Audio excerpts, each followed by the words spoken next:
All right. The last video was the easiest Navier Stokes problem ever. But if you could do that one, you could do like all undergrad ones. Now we're gonna start to do grad level ones. Yeah, okay. So for this problem, oh dang, this is gonna be brutal. Not as brutal actually. So for this problem, we have a plate, okay, and we have velocity over the plate. So we have, let's say, on the left over here, free stream velocity u, and then it encounters a plate. So it'll develop a profile. If you do the math in the last one for this type of problem, you'll see that the profile it develops is like that. Where like down here, it's like low velocity, but then it all normalizes and it'll approach big U.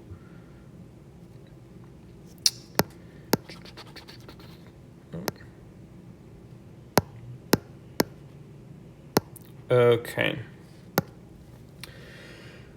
Now, there's a little bit of a modification to this problem. So before we had our boundary condition as u at y equals 0 equals 0. And that is still the case because no slip along here. But there is an additional piece of information. V at y equals 0 equals negative Vs. That's just a number. Let's assume it's like 5, but I'm writing it as a variable. That means that this surface is like porous and it's sucking a vacuum. So fluid can go through here, which is kind of wild to think about, but some places use stuff like this, supposedly. I don't know, I just freaking took the class. Okay. So let's start with the continuity equation.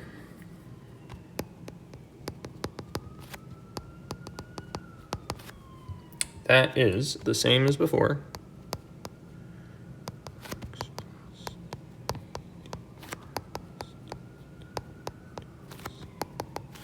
I'll draw my axes, x, y.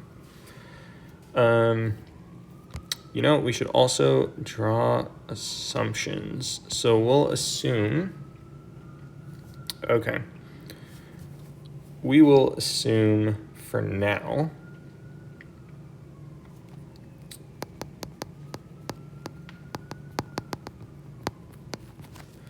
that it is steady, which means d dt is 0. We'll assume that it's also 2D, which means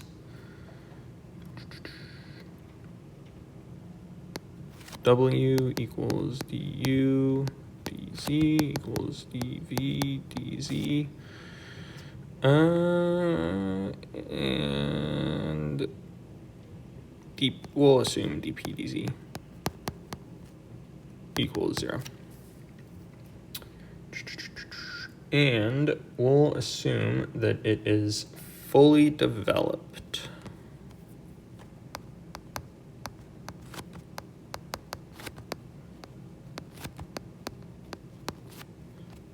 Fully developed, which means du dx plus dv dy.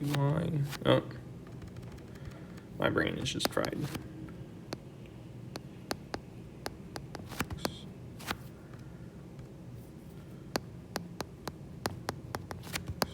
Equals 0.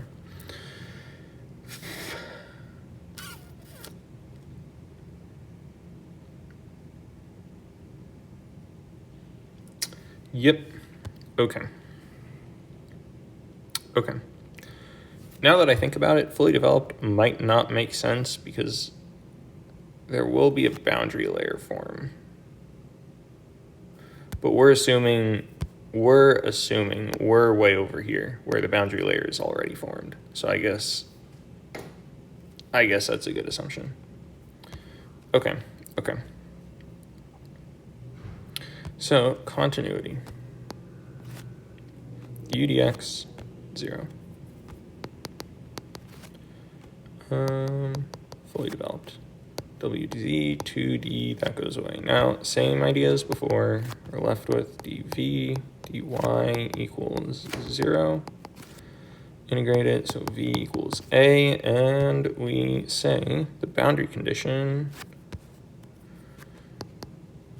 bc v y equals 0 equals negative vs, which equals a. So then we get negative vs, which means we get v equals negative vs. So this is saying at any point in here, like right there, the v component is negative vs. Right here, it's negative vs. Right here, it's negative vs. Anywhere, it's negative vs. Which is kind of interesting, but that is what the math says.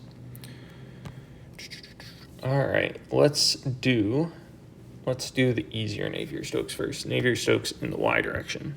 Okay, we're also looking for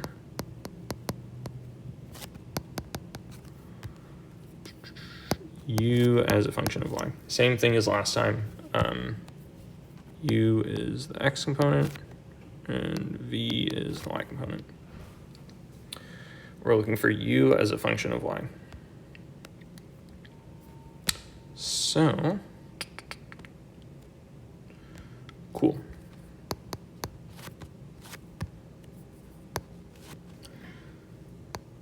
Navier Stokes in y.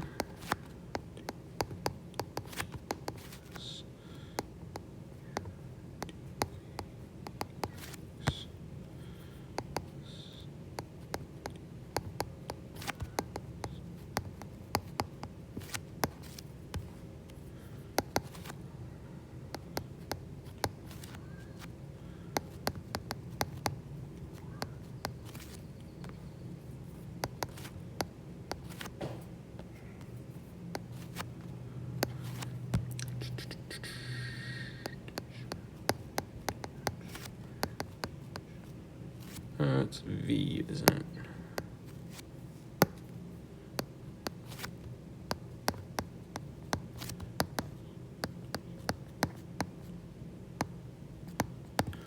Okay, so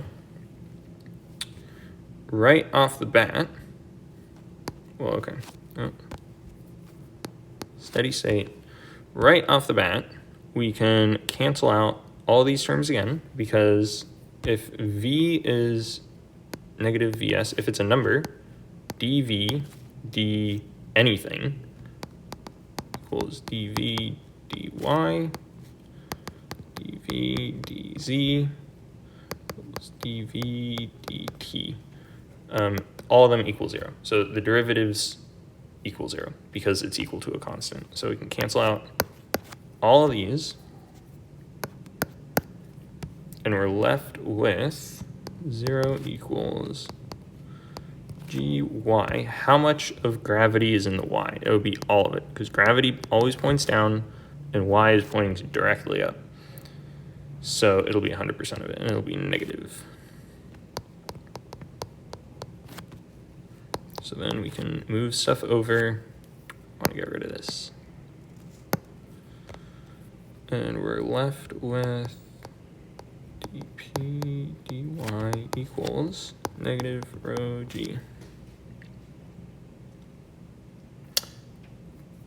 Cool. Then we integrate, and we get p equals negative rho gy. We're going to get the same thing as last time.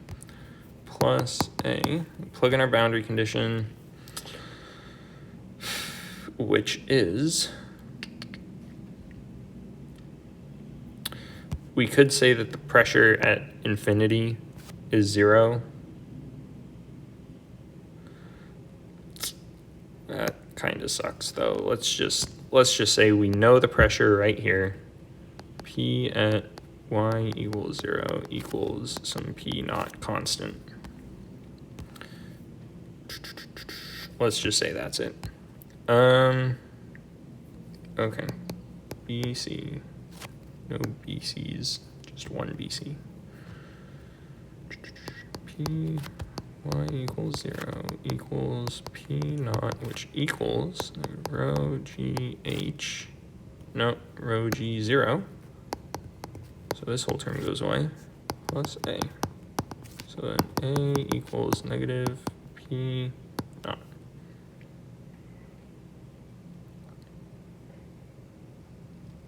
Does that make sense? Is that right? This isn't even the important part, so I'm not going to be that careful here. Sure, so let's just say p equals negative rho gy minus p naught. So if you're at 0, it should be positive.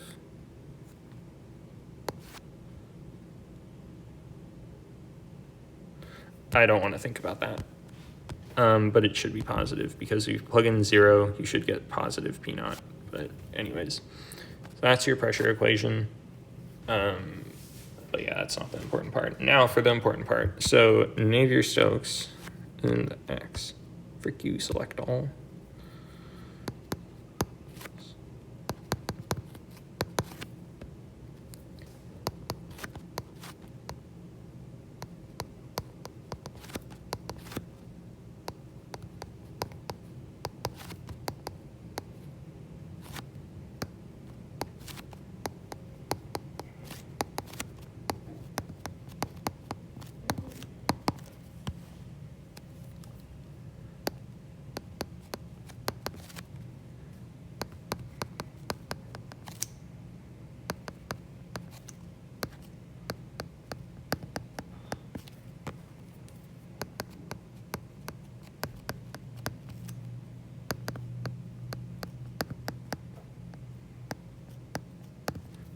Okay.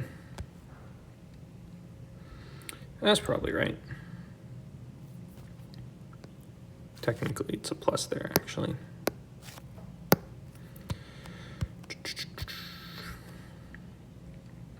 Okay, so let's start canceling stuff out.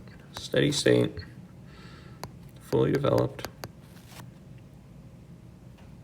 V isn't 0. du dy, that's kind of what we're looking for. W0, 2d. Did I write 2d as an assumption? Yeah, I did. Good for me. Gravity in the x, there's no gravity in the x. dp dx.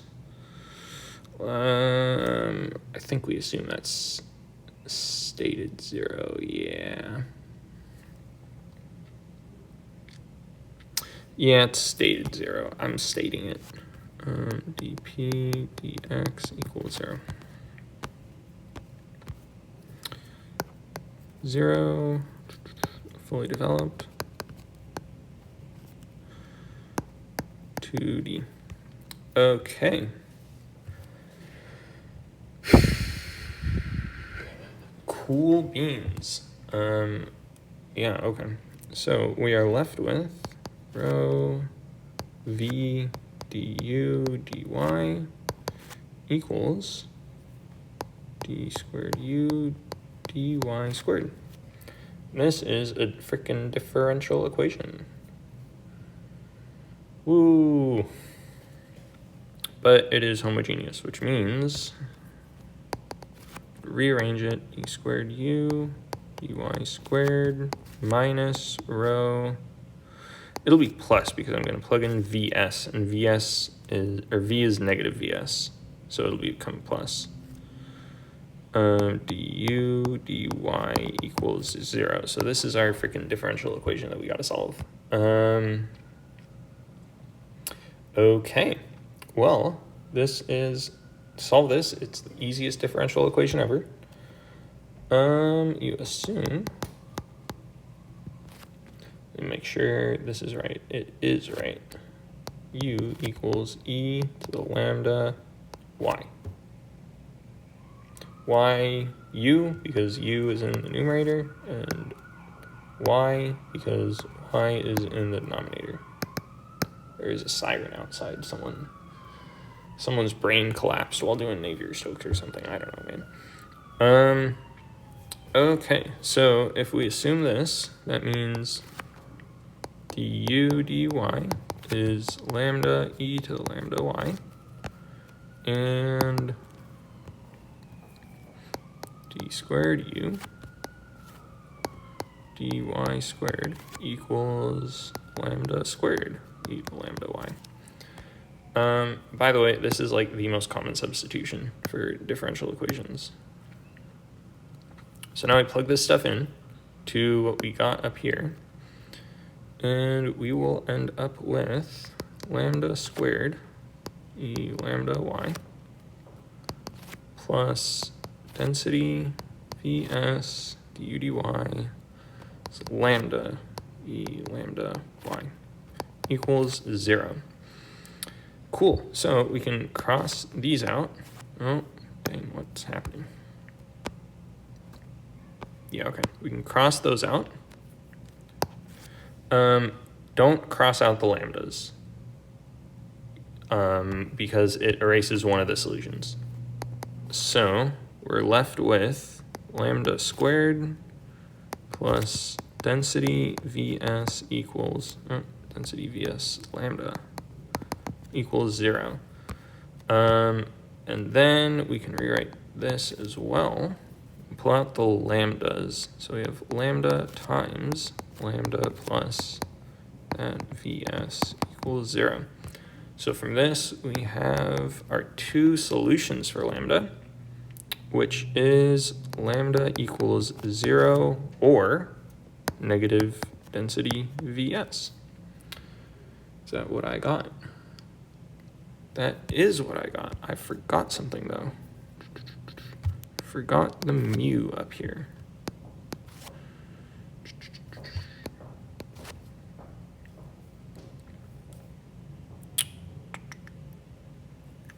Be there. And then be there, and then it would be this over mu. Okay. Okay. So then our solution, we assumed u equals e to the lambda y. So it'll be a e to the first lambda, which is 0, times y, but 0 times y is still 0, plus b e to the negative density vs over mu.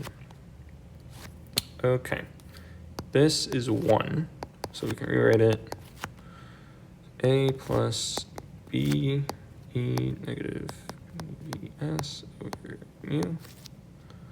Okay, there you go. Now we can plug in boundary conditions, right? I forgot a boundary condition. Another boundary condition is that way up here, u at y equals infinity, yep, literally infinity, equals big U, equals that U.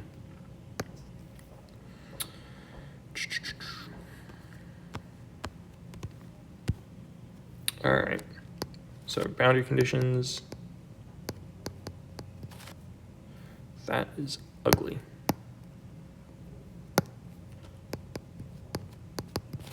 BC's 0 equals 0 because of the no slip condition. Yep. That equals a plus b e to the 0. Hold up. There should be a y there. So you plug in 0 for y, and the whole thing goes to 0. And this whole thing goes to 1, so you're left with 0 equals a plus b.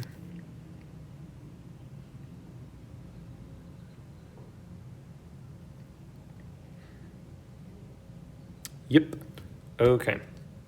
Technically, even though this one looks like the easier boundary condition, it's a harder one because you're still left with two terms. So the other one, y equals infinity equals u, which equals a plus b e to the negative. If you plug in infinity right here, if you plug in infinity, so effectively this thing is 1 over positive e to the rho vs u y. So if you plug in infinity here, you're going to end up with 1 over e to the infinity, which is 1 over infinity, which equals 0.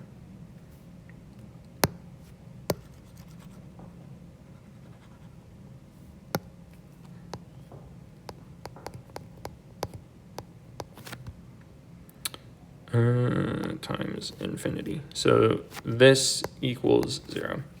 So we're left with u equals a, which is great, because then that means that b equals negative u.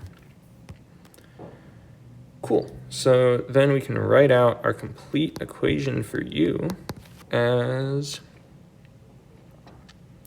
what would it be? It would be a, which is u, minus u, because b is negative u, e negative rho vs over mu y. That's our complete equation for u. That's pretty freaking neat. We can do some other stuff with this. Can we? Do we care? Nah, the rest of the work looks boring. I think we're good enough here. That is the full equation. So yeah, that's the problem. This is a freaking advanced fluid mechanics with like grad school and differential equations, and it barely takes up any work. Although I started writing small and then I slowly wrote bigger and bigger. It's kind of funny. But yeah, cool beans.